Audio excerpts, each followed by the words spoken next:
नमस्कार।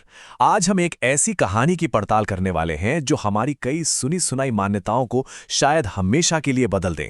तो सवाल सीधा और सिंपल है। क्या ये हो सकता है कि जिन्हें हम सब बाल ब्रह्मचारी के रूप में जानते हैं, यानी हनुमान जी, वो असल में शादीशुदा थे? ये सुनने में ही थोड़ा अजीब लगता है ना? पर देखिए, बात सिर्फ पुरानी कथाओं या किताबों की नहीं है। इसका एक जीता जागता सबूत आज भी हमारे सामने है। तेलंगाना में बाकायदा एक ऐसा मंदिर है जहां हनुमान जी की पूजा उनकी पत्नी के साथ होती है। तो ये कोई दबी छुपी बात नहीं, बल्कि एक जिंदा परंपरा है जो हमें इस कहानी की तह तक जाने पर मजबूर करती है। तो चलिए, इस पूरी गुत्थी को सुलझाते हैं। पहले हम समझेंगे कि ब्रह्मचारी देवता वाली बात कहां से आई। फिर जानेंगे 3 पत्नियों की अनसुनी कहानियों के बारे में। उनके बेटे की कहानी पर भी नजर डालेंगे और फिर समझेंगे कि इन सब के बावजूद ब्रह्मचर्य का असल मतलब क्या है। और हाँ, आखिर में हम तेलंगाना के उसी अनोखे मंदिर की सैर भी करेंगे। तो चलिए शुरू करते हैं सबसे पहले और सबसे बड़े सवाल से। एक ब्रह्मचारी देवता? ये सवाल सीधा उस विश्वास पर है जिसे हम सब बचपन से मानते आए हैं। हम सबके जहन में हनुमान जी की एक ही छवि है, बाल ब्रह्मचारी, मतलब जिन्होंने जीवन भर ब्रह्मचर्य का पालन किया। ये उनकी पहचान का एक बहुत बड़ा हिस्सा है। लेकिन क्या हो अगर ये कहानी का सिर्फ एक पहलू हो, या यूं कहें कि ये सिर्फ आधा सच हो। कई प्राचीन ग्रंथ और लोक कथाएं कुछ ऐसा ही इशारा करती हैं, जो हमें एक बिल्कुल ही नई सच्चाई की तरफ ले जाती हैं। तो अब आते हैं कहानी के उस हिस्से पर जिसके बारे में ज्यादातर लोग नहीं जानते। चलिए उन कम ज्ञात कथाओं की दुनिया में चलते हैं जो हमारी पारंपरिक सोच को एक नया मोड़ देती हैं। जी हाँ, पराशर संहिता और कुछ दूसरी कथाओं के मुताबिक हनुमान जी की एक नहीं बल्कि 3 पत्नियां थीं, सुवर्चला, अनंग कुसुमा और सत्यवती। और सबसे कमाल की बात यह है कि इनमें से कोई भी शादी आम शादियों जैसी नहीं थी। हर विवाह के पीछे एक बहुत बड़ा मकसद, एक गहरा आध्यात्मिक कारण छिपा था। तो कहानी शुरू होती है सुवर्चला से, जो थी सूर्यदेव की बेटी। हुआ यूं कि हनुमान जी सूर्यदेव से 9 दिव्य विद्याएं सीख रहे थे। 8 तो सीख ली, लेकिन 9वीं विद्या का नियम था कि वो सिर्फ एक शादीशुदा व्यक्ति को ही दी जा सकती है। बस इसी ज्ञान को पूरा करने के लिए ये शादी हुई, एक फॉर्मेलिटी की तरह। और जैसे ही शिक्षा पूरी हुई, सुवर्चला अपने तप के रास्ते पर वापस चली गईं। फिर नाम आता है अनंग कुसुमा का, जो समुद्र के देवता वरुण देव की बेटी थीं। जब हनुमान जी ने रावण के खिलाफ लड़ाई में वरुण देव की मदद की, तो उन्होंने अपना आभार जताने के लिए अपनी बेटी का विवाह हनुमान जी से कर दिया।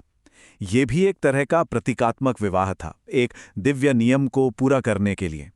इसके बाद अनंग कुसुमा भी पाताल लोक में तप करने चली गईं। और तीसरी कहानी तो और भी दिलचस्प है, सत्यवती की। वो रिश्ते में रावण की पोती थीं, लेकिन राक्षस कुल के होने के बाद भी वो बहुत धर्मपरायण थीं और उन्होंने लंका में हनुमान जी की मदद भी की थी। तो भगवान राम के कहने पर हनुमान जी ने उन्हें एक सुरक्षा और सम्मान देने के कर्तव्य के तौर पर उनसे शादी की। ये एक पूरी तरह से जिम्मेदारी का विवाह था। अच्छा, अगर 3 पत्नियों की बात सुनकर इतनी हैरानी हुई है, तो जरा रुकिए। अब कहानी में एक और मोड़ आने वाला है, हनुमान के पुत्र मकरध्वज की कहानी। और हाँ, इसका जिक्र वाल्मीकि रामायण में भी मिलता है। तो ये जन्म हुआ कैसे? देखिए, ये कोई आम जन्म नहीं था। जब हनुमान जी लंका जला रहे थे, उस जबरदस्त गर्मी से उनके पसीने की एक बूंद टपकी और सीधे समुद्र में जा गिरी। उस बूंद को एक मछली ने निगल लिया और उसी से वो गर्भवती हो गई।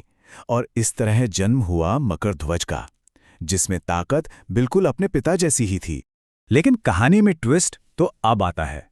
यही मकरध्वज बड़ा होकर पाताल लोक का रखवाला बन गया।